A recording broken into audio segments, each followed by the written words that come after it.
Зеленскийдің мәлімдемесін тыңдап жатқан шығарсыздар, құрметті халайық. Яғни Зеленский Украина президенті ымыраға баруға дайын, келіссөздерге баруға дайын, бірақ әлемдегі мықты державалар Америка, Жапония, Канада және Еуропа мемлекеттерінің қауіпсіздік туралы кепілдігі қажет. Осы талап орындалған жағдайда Зеленский НАТОға кіруден бас тартуға дайын.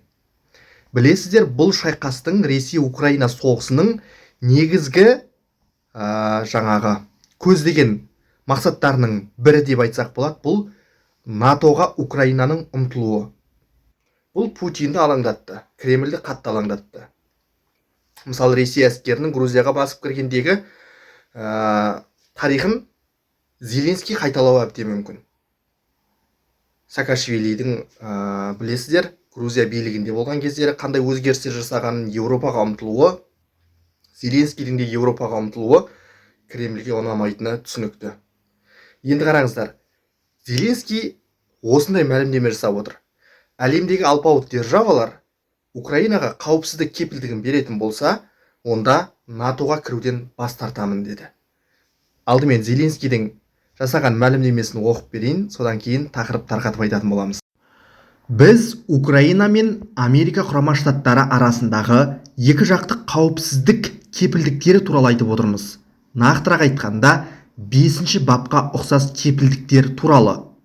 Сондай-ақ еуропалық әріптестерімізден және Канада, Жапония секілді басқа елдерден де қауіпсіздік кепілдіктері қажет деген болатын.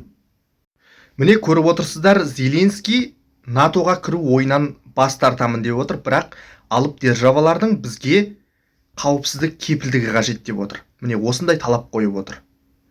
Өздеріңіз білетіндей, Путин Зеленскиймен қандай да бір келіссөзге баруға асығып отырған жоқ, бірақ Путиннің жағдайы керемет деп айта алмаймыз. Ресейдің де, Украинаның да бұл соғыста жоғалтқан адам шығындары, тіпті миллиондаған адам шығынын жоғалтқанын әлемдік ақпарат құралдары жарыса жазып жатыр. Өйткені Украинада, Ресейде әскер қатарын толықтыруға тырысқанымен адам ресурстары күн өткен сайын асқынып бара жатыр. Нәтижесінде солтүстік Кореядан Путиннің әскер алдыртуының өзі әлемді таңғалдырған болатын. Алып Ресей солтүстік Кореядан әскер әкеліп Украина майданына төгуі әлем жұртшылығын таңғалдырды. Расында да Ресейдің күші сарқылып жатыр деп. Украинаның да жағдайы мәз емес. Қаншама қаласы бораған оқтың астында қалды. Инфраструктура дейсіздер ме, адам шығыны дейсіздер ме, экономикалық зардаптары, былайша айтқанда, жағдайы мәз емес. Сондықтан Украинада, Ресейде бұл келіссөздерге асығу керек сияқты, өйткені бір-бірін талап жұлып жейтін болса славян халықтары. Онда істегеннің аузында, ұстағанның қолында кетіп, Еуропа мен Америкаға қол жайып қалу әбден мүмкін. Қазірдің өзінде Зеленский біресе Америкаға, мұхит асып Америкаға барады, біресе Еуропаны аралап көмек сұрап жүр. Әрине, соғысты бастаған Украина емес, дегенмен Зеленскийдің де жағдайы мәз емес. Көріп отырсыздар. Ал Путиннің қойған талаптарын өздеріңізде жақсы білесіздер. Біріншіден, бұл Украина НАТОға мүше болмау керек. Екіншіден, Украинаның территориясына ешқандай да еуропалық басқа да мемлекеттердің әскерлері орналаспау керек. Көріп отырсыздар ма?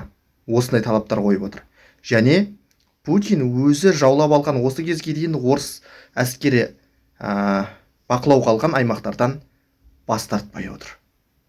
Ал Зеленский, білесіздер, ұлтарақтай жерім болса да беруге қарсы. Трамп қанша мәжбүрлесе де Зеленский айтқаннан қайтпай отыр. Ұлтарақтай жерімізді бермейміз деп отыр. Ал бұл соғыстың немен бітетіні, Ресей-Украина келіссөзі немен аяқталатыны уақыттың еншісіндегі мәселе.